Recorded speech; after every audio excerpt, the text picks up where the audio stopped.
आज आपण या कार्यक्रमामध्ये आले काय भावना भेट दिलेली आहे. 350 गुरुमत समागम हा शीख समाजाचे 9वे गुरु तेग बहादूरजी यांच्या 350व्या शहादत वर्षाच्या निमित्ताने या ठिकाणी साजरा होतोय. आपल्याला कल्पना आहे की गुरु तेग बहादूरजी यांना हिंद की चादर म्हटलं जायचं.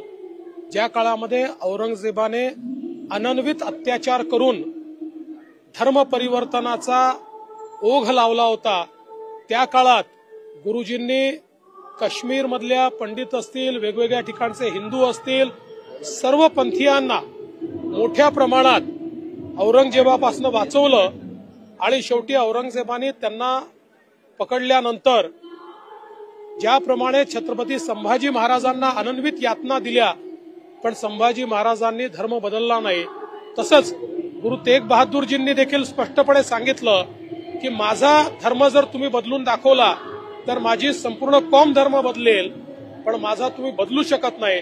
अत्यंत अनन्वित छळ त्यांचा करण्यात आला आणि शेवटी ते शहीद झाले. त्यामुळे देव, देश आणि धर्माकरता या ठिकाणी आपल्या संस्कृतीला वाचवण्याकरता ही शहादत त्यांची होती आणि म्हणूनच हा 350वा जे त्यांचं वर्ष आहे शहादतचं ते साजरं करण्याच्या दृष्टीनं या ठिकाणी ही संगत होते आणि मी त्याच्यामध्ये आलो.